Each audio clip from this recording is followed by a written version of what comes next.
This is your World War III update. And listen up, because what I'm about to tell you today will probably prompt you to go and get some money out of the ATMs just to be safe.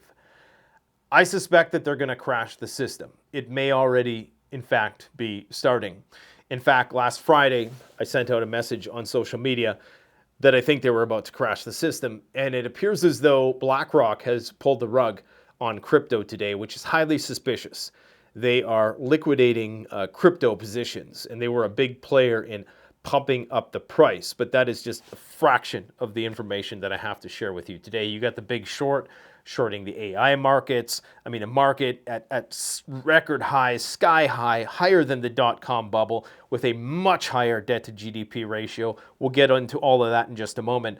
But I need you to understand what's happening through the rubric of covert civil defense preparations for World War III. Now, just hear me out, okay? Right now, you have a situation. In the past month, we have seen a congregation of all of the high-ranking generals in the armed forces of the United States, bringing them all into alignment for what is coming. We've had domestic policing, the paramilitary services, and all of these other, internal police forces and constabularies who are being brought into accord in order to police the population when shit hits the fan. Okay, I've talked about that one ad nauseum. We also have securing leadership on military bases. You have Marco Rubio, you have Pete Hegseth, you have what's her name, the Department of Homeland Security, Nome, all now living on military bases out of fear for their own security. And you have the Pentagon locking down the press. You got people like Laura Loomer being handpicked to disseminate whatever the Pentagon says that she's allowed to disseminate. And then you have the White House, Oval Office, now on extreme press restrictions as well. So we have the armed forces, we have the paramilitary and the police, we have the press, we have the political leadership, and now we even have the civil servants, which have been furloughed as a result of this government shutdown, which is over an issue which I don't think would typically lead to a government shutdown. I mean, I get it, but the longest shutdown in history, it seems like one of those things that, while it's a contentious issue, healthcare premiums for 24 Americans, I understand it, but in the face of endless money printing and deficits, is it really a big deal in the grand scheme of things to print a few more $1 billion and for either side to make concession, considering you have 40 million people who are supposed to get SNAP benefits who are now on half rations because of a federal state judge who effectively ordered Trump to pay out SNAP benefits. Trump said, well, we can only pay out half. Okay, so you have 40 million people on half rations. Now, it doesn't matter who's to blame for that. The fact is that it is far less utilitarian from either side's point of view to keep this shutdown going, unless it was towards the ends of preparation for a major global crisis. And it appears as though that's what they're doing right now.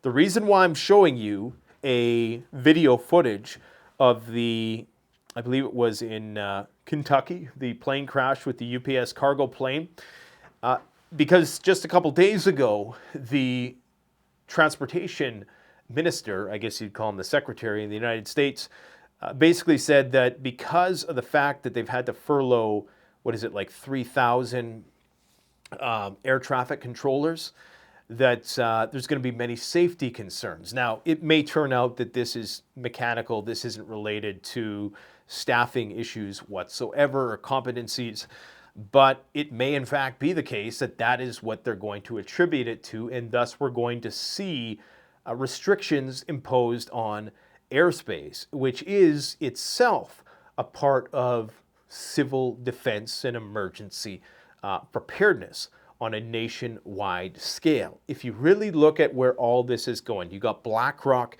selling crypto. I mean, it was a bloodbath in the crypto markets today.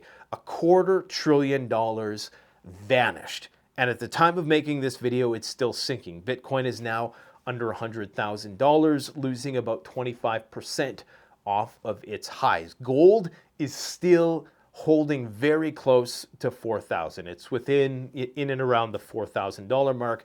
Spot price and futures contracts are relatively at parity, which is unusual because typically the futures price is much higher. So we're almost getting some backwardation. There's a lot of demand.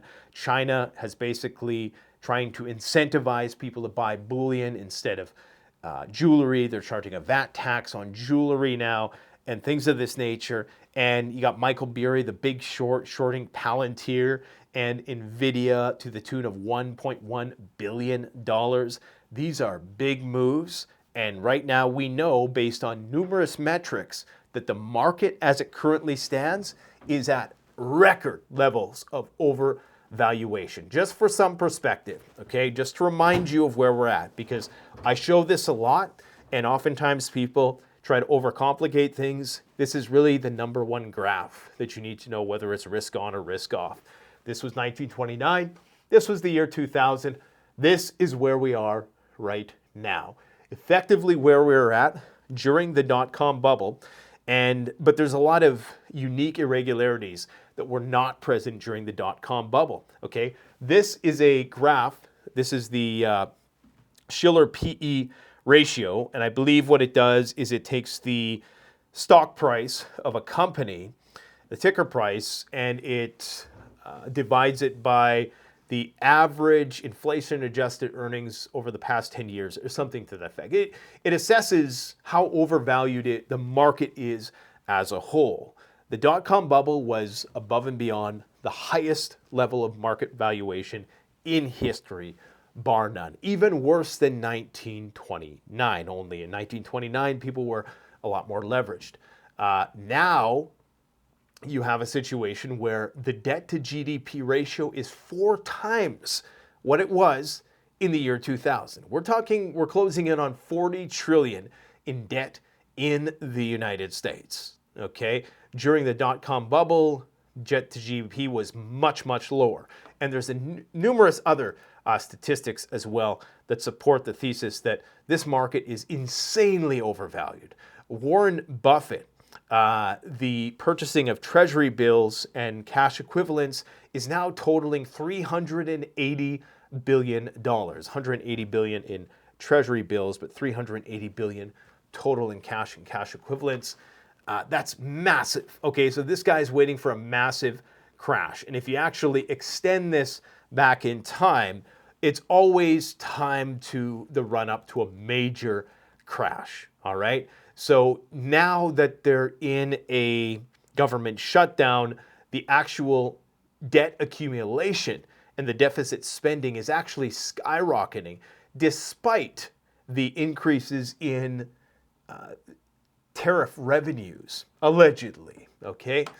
Now, we also have central bank gold buying that is increasing. And, you have the Buffett indicator, which is 217, which is as high as it's ever been before in history. This is the Wilshire 500, very much similar to the Shiller PE ratio, where it assesses how overvalued markets are. And it's never been as overvalued as it is right now. So we know it's going to crash, okay? This is concentration of S&P 500 market cap and earnings in the 10 largest index constituents. And as you can see, back in 2000, the top 25% was the market as a whole. 10 largest companies controlled 25% of the market as a whole. Now the 10 largest companies control 42%. Okay, so that is crazy. That means that if those companies falter in any way, then it's going to be a shit hit the fan situation. Here we have Donald Trump saying SNAP benefits, which increased by billions and billions of dollars manyfold during crooked Joe Biden's disastrous term. They were haphazardly handed out to anyone who is asking, as opposed to just those in need, will be given only when the radical left Democrats open up the government, which they easily can do, and not before. So this is major. You got potentially a socialist Democrat mayor being elected. But I mean, all of these guys, don't be fooled. if you're on the other side of that equation and you're worried about the communists taking over the United States, everybody kisses the ring, whether it's Donald Trump or this Mamdani character. They're all going to say whatever it takes to get elected, and I will criticize them all the same because they're all just politicians and they're all out for themselves. Now, in terms of the war news that is going on, I mean, where do we even start? This is funny. I just like, playing this at times like these, just a reminder for people, okay? This is what I recall hearing somebody say not too long ago. Win so much, you may even get tired of winning, and you'll say, please, please, it's too much winning. We can't take it anymore. Mr. President, it's too much. And I'll say, no, it isn't. We have to keep winning. We have to win more. We're going to win more. We're going to win. Yep, we're going to win. We're going to keep on ratcheting up the war with Russia. We're going to go to war with Venezuela. Deficit spending is going to be through the roof. The government's going to be shut down. All of the leadership is going to be moved to military bases. We're going to militarize the police. We're going to call all the generals in for a pep talk before World War III. We're going to furlough civil servants, and shit's going to hit the fan. That's, I guess, what that message translates into. Now, Zelensky was in the bunker today. I think I seen this on a movie once that was a biography of a historical figure by the name of Adolf. And interestingly, there's a lot of Nazi insignia that people are pointing out. There's some SS insignia on the walls and things of that nature associated with the Black Sun Empire and neo-Nazism and all this stuff. Of course, Zelensky himself is Jewish, but, that doesn't mean that they won't leverage useful idiot nationalists when it is instrumental towards their ends. We all know that, right? It's really just my useful idiots against your useful idiots. That's what this boils down to. But there's some shit going on in Pokrovsk. The city is being encircled.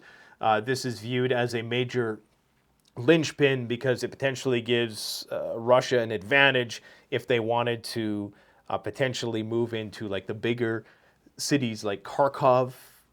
That's the assumption based on the information that I've heard about this, is that it's going to, once they capture this logistical hub, then it's going to be much easier for them to advance further. So right now Zelensky's saying there is no encirclement. Everything is just fine. I remind you that the Ukrainians said that everything was just fine prior to the war because they didn't want people to evade conscription, and they wanted to keep everybody calm. So I don't know. It's a bad omen, I think, when you're giving out awards in the bunker. This reminds me of that scene when Hitler is giving, and I'm not saying Zelensky's Hitler, I'm just saying it reminds me of that point of the penultimate moment of collapse when Hitler was giving out the awards to the young kids who were fighting in the streets when the Soviets were invading, that sort of thing. Anyways, so what does it all mean? Let's try to connect all the dots here, because this is all connected, okay? Why are the Russians continuously belaboring this point about nuclear weapons? Every single day, it seems. Now, this has been normalized. You see, the media, I don't know, for the last 3 years, they've always been talking about nuclear Putin, but he's actually not talked about nuclear weapons that much. But that changed about a month ago, and it seems like every other time we're hearing from one of these guys, it's about a new Wunderwaffe, Burevestnik, Poseidon, Orezhnik, Sarmat, all of these new weapon systems, and they're really hyper fixated on this. And you can tell that Putin and the Russian population is very anxious at this point in time. The body language exhibits a certain level of consternation that, to me, demonstrates that they are concerned that NATO or Europe is going to get desperate when Pokrovsk falls, and that they're going to do something provocative. this kind of nuclear rhetoric wouldn't come from nowhere. I've talked all about the through line with Trump and the INF Treaty and the Erosionics and the Tomahawks. And now you have the Russian Tomahawk equivalent now coming back into service. I can't remember. They give it some really hard to remember number, S7MBM or something like that. Anyways, that cruise missile is now back in play. So there's no nuclear treaties. Everything is pretty much dead letter. Now they're talking about nuclear weapons testing. Russian oil refineries like the one you're seeing behind you here continuously get lit up day after day after day. Every day there's one or two of these petro-based facilities that gets lit up. Okay, and now you have Trump talking about doing nuclear testing. They tried to come out, and these guys know exactly what they're doing. Okay, so when Hegseth and when, who is the other one that was commenting on this, when they come out and they don't give a straight answer as to whether or not they're going to detonate a nuclear warhead, and you need like the Secretary of Energy to come out and say, oh yeah, this is actually not a nuclear detonation. This is just going to be subcritical tests or simulations, things they've already done before. You know that there's some shenanigans going on here. They are absolutely getting ready to do nuclear testing. I mean, there is no ban. I believe it's the nuclear, what is it called? The Comprehensive Test Ban Treaty was never ratified. It was something that was proposed back in the 90s, and many of these countries voluntarily would adhere to this banning of nuclear weapons tests, with the exception of North Korea, Pakistan, and India, I think, are the only three countries to have tested a nuclear weapon since that ban sort of went into effect. But there is nothing to rule against it. In terms of nuclear non-proliferation, that only pertains to states that don't have nuclear weapons. New START is about to expire. So there is no more nuclear weapons, and they probably want to see whether or not these things actually work. And I think we're in a situation now where what you're going to see, and this is a bit deeper, okay? So this is one where you got to open your mind. If you don't, I really don't give a shit at this point, because I'm just doing this for me at this point. When we get this far into the weeds, I can't please everybody. I ain't even going to please a fraction of the people. You're going to see, surprisingly, an alignment between Nick Fuentes and his Groyper Brigade, and even MAGA to an extent, with this whole cause, okay, this whole nationalist cause in Europe.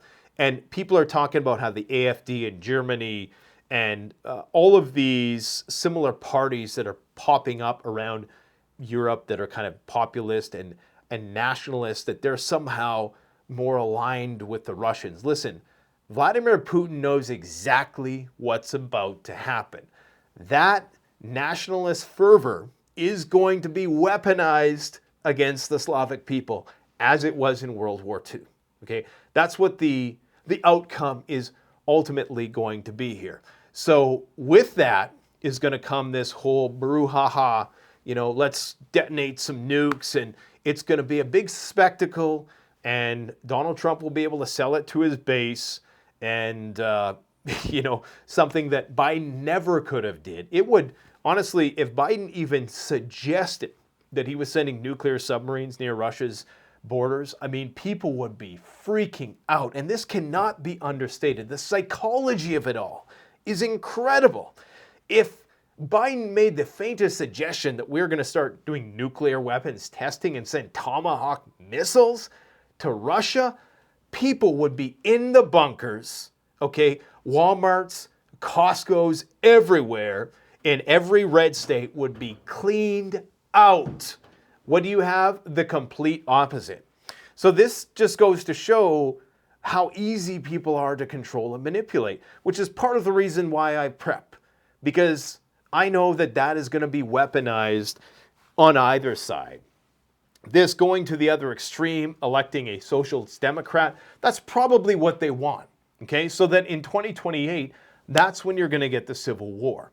You're not really going to get it now, because you almost need the government who has the guns to be controlled by the Democrats, because otherwise there's no real fight there. If you got the government that's run by, Republicans who like guns, I like guns too, don't get me wrong, but if you have the government run by Republicans and then all of the who are they going to fight? A bunch of Antifa armed with umbrellas and makeshift gas masks. I mean, there's nobody really to fight there, right? So how the Civil War plays out is the government, just like it did in probably the Civil War, right? The government will fight the I don't know, we'll have to find another name for it. They call it the Global South. Well, the American South, right? It's just going to be, North versus South all over again. Essentially, it's not going to be trench warfare. It's going to be more like the movie Civil War, where it's asymmetrical and it's going to be that fifth generation type warfare. That's what's going to happen. So this is all going to be weaponized. That's why Putin, he knows what's coming.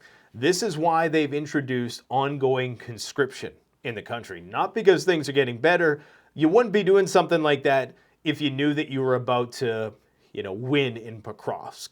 So this is something a lot of the Russia bros dismiss. Oh, we got Erosniks and we got all these, wonderful weapons that are unbeatable by NATO, yet NATO still somehow is fielding their Patriot missile systems, which are still somehow effective, even though these hypersonic missiles are supposed to be able to defeat them.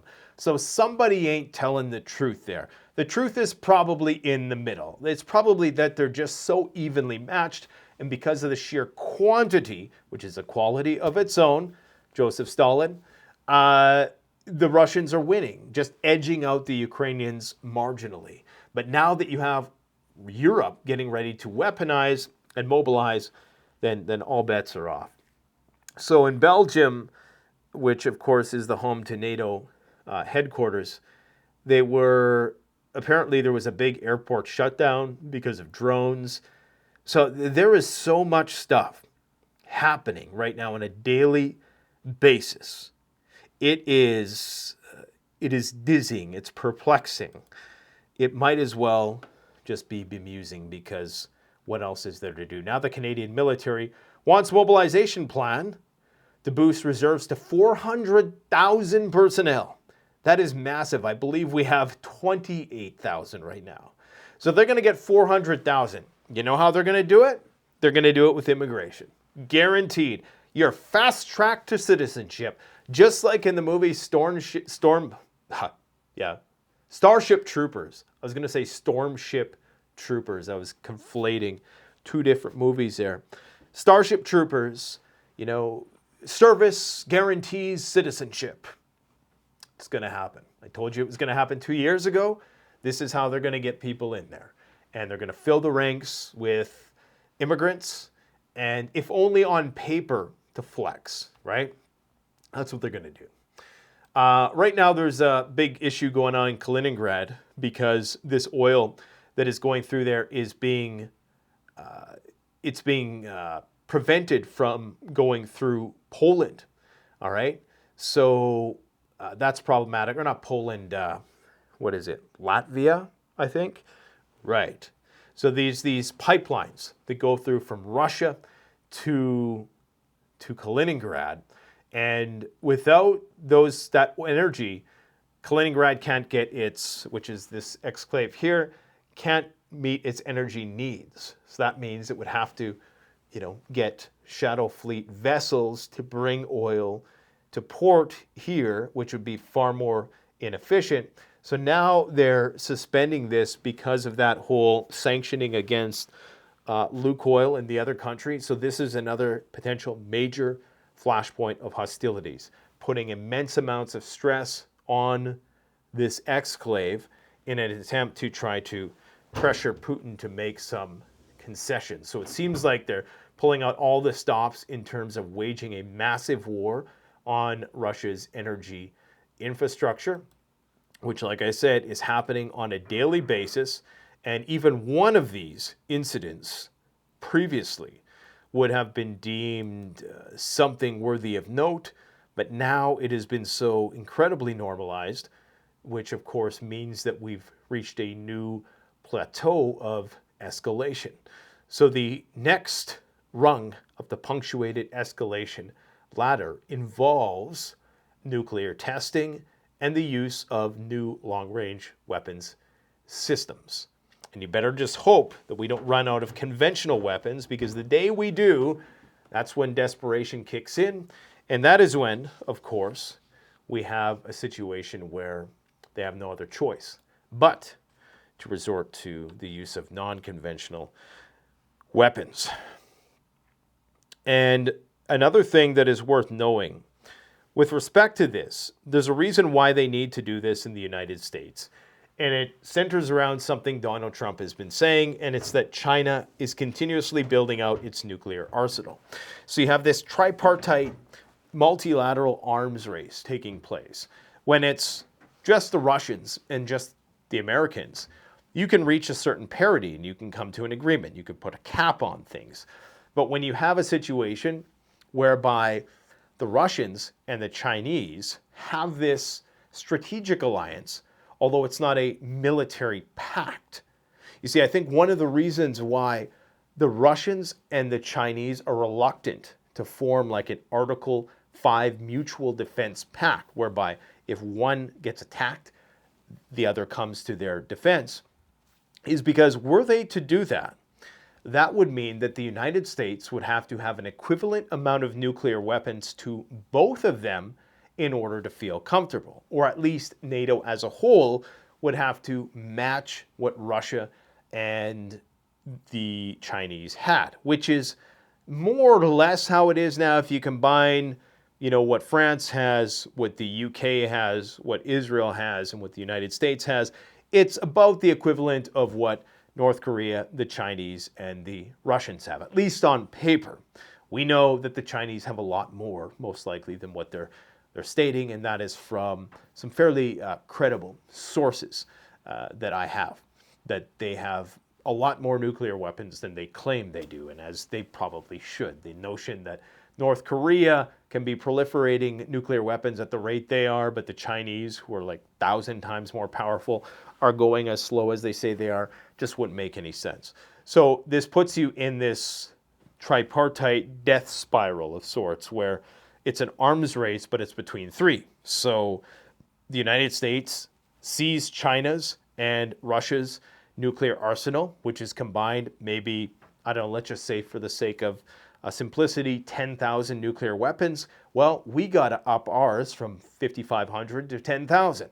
Then the Russians see that and they say, well, because we don't actually have a mutual defense pact with China, just this kind of de facto arrangement, we're going to have to increase ours to 10,000. China says, well, we have to do ours to 10,000 too. Now the US has to go to 20,000, and so on and so forth. And that's how you get into full-scale nuclear proliferation. And all of this nuclearization, nuclear power plants, and all this stuff is conveniently set up so that you can proliferate large amounts of nuclear weapons under the guise of building out nuclear energy infrastructure. Okay, so this is something to keep in mind also, that all these nuclear uranium stocks and things like that have been cranked for the last few years because we're promised nuclear energy. But is that all just to cover because they want to make a lot more nuclear weapons? My guess is probably. And of course, you still have Elon Musk, who thinks he's saving the world when really he's just a Trojan horse. SpaceX is purely for the purpose of the weaponization of space, and they're leveraging the paranoid obsession of somebody I refer to as the world's biggest prepper, their obsession with going to Mars, a radiated planet which is effectively uninhabitable, which will likely breed some mutant race. It's cold, it's dark, it's desolate. It is not a place where anybody will want to live, but they're trying to sell people in the fantasy that, yeah, we're going to go and build a colony there just because, even though there's no financial benefit. No, it's SpaceX's cover for the weaponization of space, and this is why the Chinese and the Russians are so concerned about everything that is going on. Okay, that's what's going on there. So we got Germany, we got Belgium, numerous other countries in Europe have had to close down airports temporarily as a result of drone activity in the region.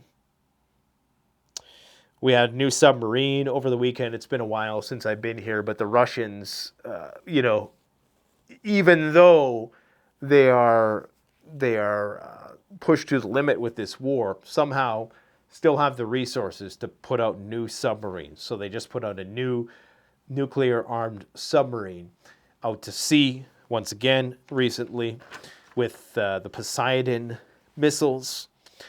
Now we have President Vučić of Serbia saying that the factories there are at full capacity and they're ready to start selling weapons, possibly to the Ukrainians. Okay, so there's a lot of unrest in that country. They're trying to get him ousted to put in their puppet government there as well. In terms of what's going on in the Middle Eastern front, now, I didn't talk about this over the weekend, but apparently the Iraqi defense minister, Pete Hegseth, according to the Iraqi defense minister, Pete Hegseth called them and said, hey, we're going to start doing something big in the region soon, and you better not get involved or else we're going to kill you, more or less. And this is your final notice that you need to kind of rein in these Iranian-backed proxy factions of yours. Otherwise, shit's going to hit the fan. I think that's more ado with Hezbollah than it is Iran per se. I just think, I mean, they're talking about Nigeria now. They're talking about Iran, Venezuela. I mean, what is the common denominator here? It doesn't take anybody with half a brain and awareness of natural resource geography. It's oil. Okay, Nigeria is a massive oil exporter. However, that's a massive country also, right? That's what in the year 2100, it's going to be the most populous country on Earth. It's a country of hundreds of millions of people. And I don't think it would be as easy, as much of a cakewalk as they think it is. It's not going to be like a Black Hawk Down type situation. Maybe, but I don't think things are going to be that easy, especially when you're spread out on multiple fronts. Right now, you have the aircraft carrier that is racing across the Atlantic. It just made it through the Mediterranean, and it's on its way to the Caribbean, presumably to start a war with Venezuela. So, but the Iranian state media on the topic, just to conclude what I'm saying about the Middle East, is saying that a real regional war is underway, and they've dismissed talks with the United States. So they're still on a state of full alert. Okay, so consider that. Like, we have war, like, raging in Sudan, in Nigeria, I mean, in the Middle East, in Ukraine. Now in Venezuela, they're about to open up a front. Regardless of what Hegseth says about China, they're talking about giving, fast-tracking these F-16s to Taiwan. You have HIMARS going to Taiwan. You have special forces operating just a few miles off the coast of China. You have Pete Hegseth going and talking to the South Koreans.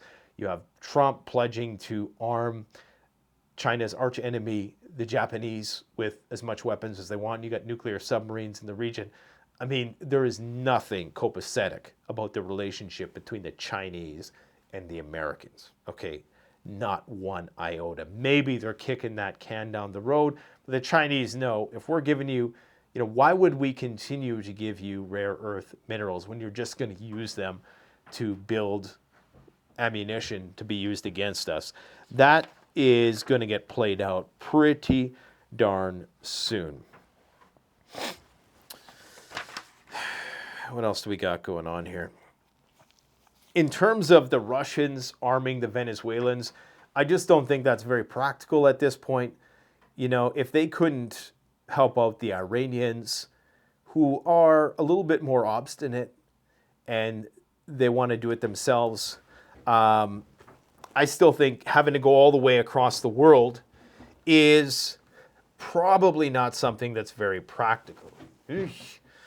That's crazy, isn't it? This is Maria Machado. She is the next Western puppet government that they're trying to put in Venezuela. Conveniently, she got the Nobel Peace Prize.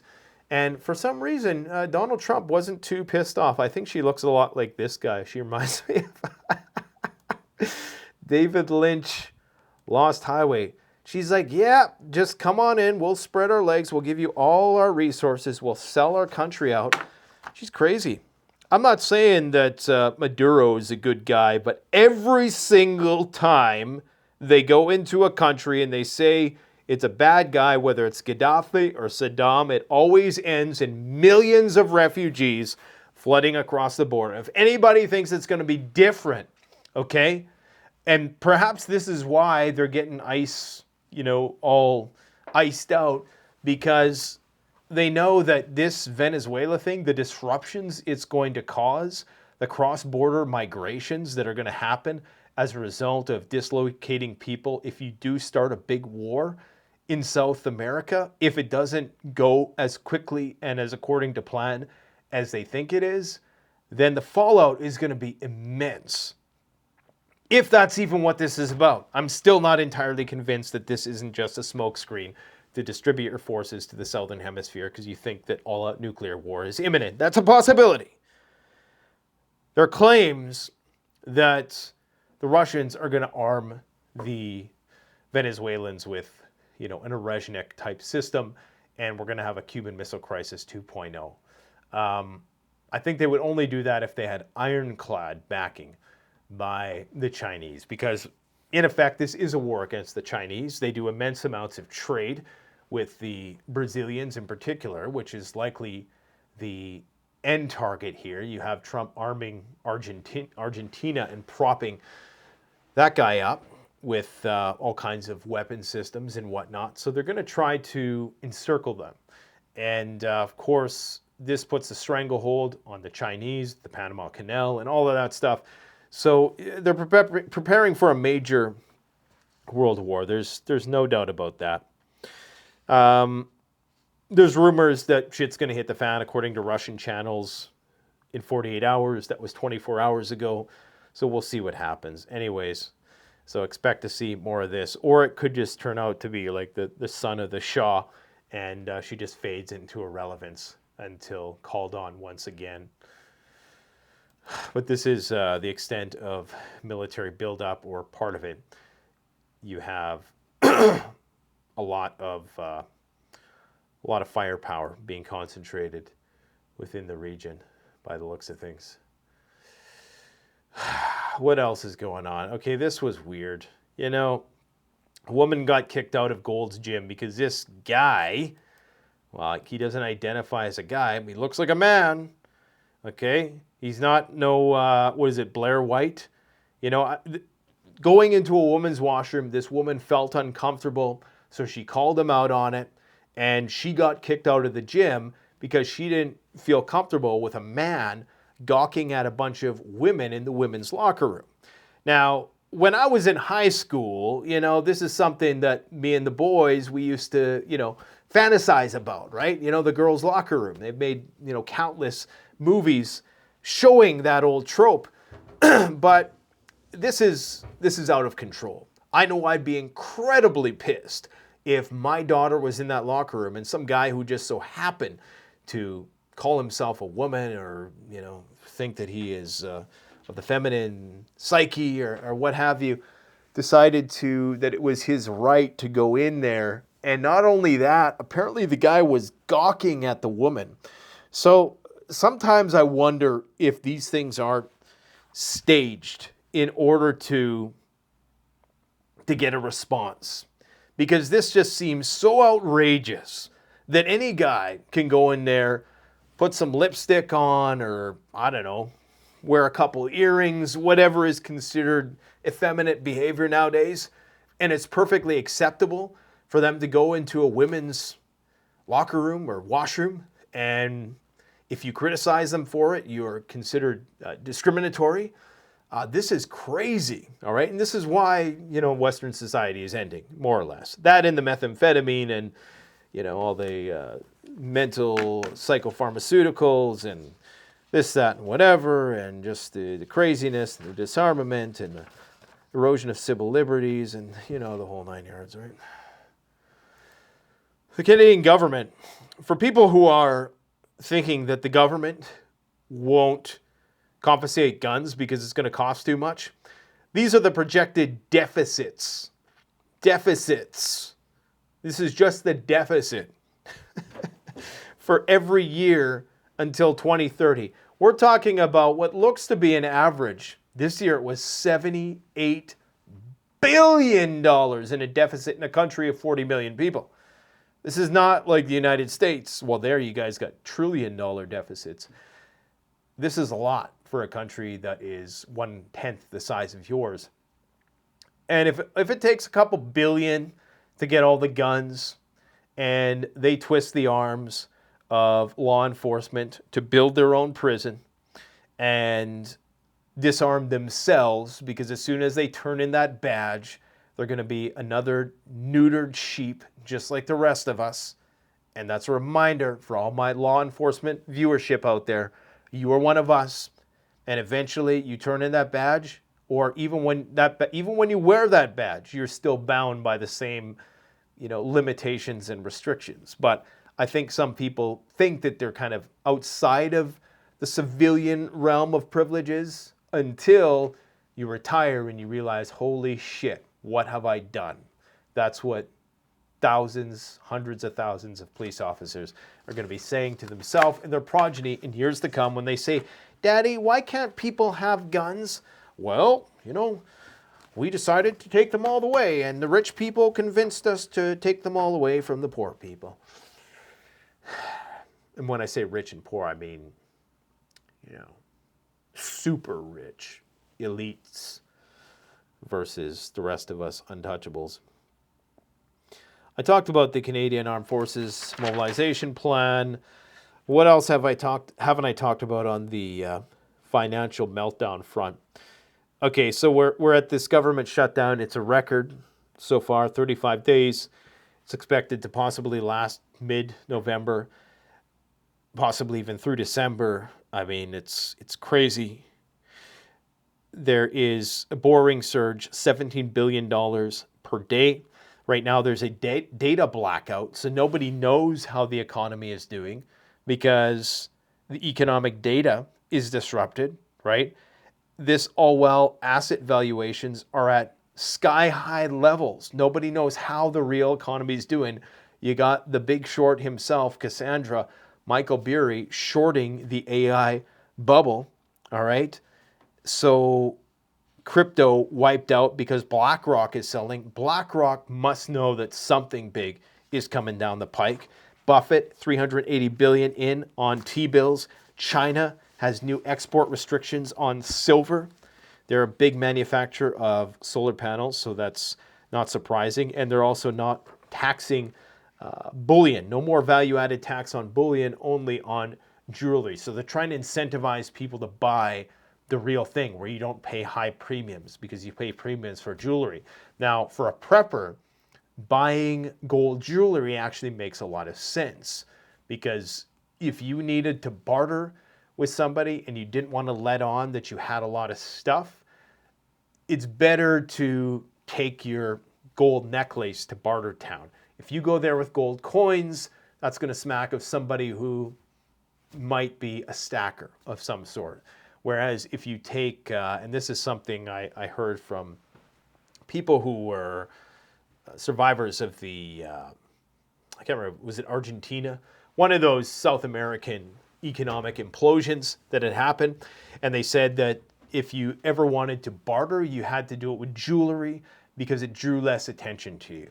So this is why, if you can, and some places will actually sell, just checking my audio here, some places will actually sell like gold necklaces, nothing fancy, just like the most rudimentary type of gold jewelry, just so it looks like it's in jewelry form. Even if it's like a wedding band or just a ring that kind of looks like a very simple design where you're not paying much over spot, and you just have a bunch of those instead of a bunch of gold coins. Now, it's not going to be as recognizable, but presuming the person that you're bartering with knows metals and has a way of testing its authenticity, probably shouldn't be a problem, and is not going to draw as much attention, because then they're just going to think, oh, that poor schmuck has to sell his wife's wedding ring, not he's sitting on a bunch of silver at home. This is interesting, okay? This is one of the first times I've heard this in Canadian Parliament. But this is a conservative talking about gold. Listen to this. But out of curiosity, I went to look at what the top 10 Canadian exports to the UK were. Do you know what they are, Madam Chair? I'll give you a hint. The first one. Sometimes you like to wear it, and you look good in gold, Madam Chair. Gold is the #1 export to the UK, which leads me to another question. Where is all the gold in Canada? Where are the reserves? Canada has no more gold reserves at the Bank of Canada. Guess who sold some of those reserves, Madam Chair? The Prime Minister, when he was central bank governor. Guess who he sold them to? The UK. Interesting. Out of the top 52 countries that have gold reserves in the world, guess where Canada ranks? Not even on the list, Madam. Zero. Yet a lot of the gold bullion that people stack is made in Canada because we refine it, we mine it, we refine it, and then we sell it instead of retaining it. And we probably lost, I don't know how much money. Like we would have made like a 300% return if Trudeau, when the time when he sold it all, probably 300 or 400% by now. So yeah, we're screwed. We're in no way, we're not prepared for SHTF at all in this country. And now they're going to take away the guns. They're going to take away all the guns. And as soon as they got all those guns, guess what? They're going to give those guns back, but on the condition that you go and you die in a trench. Thanks for watching.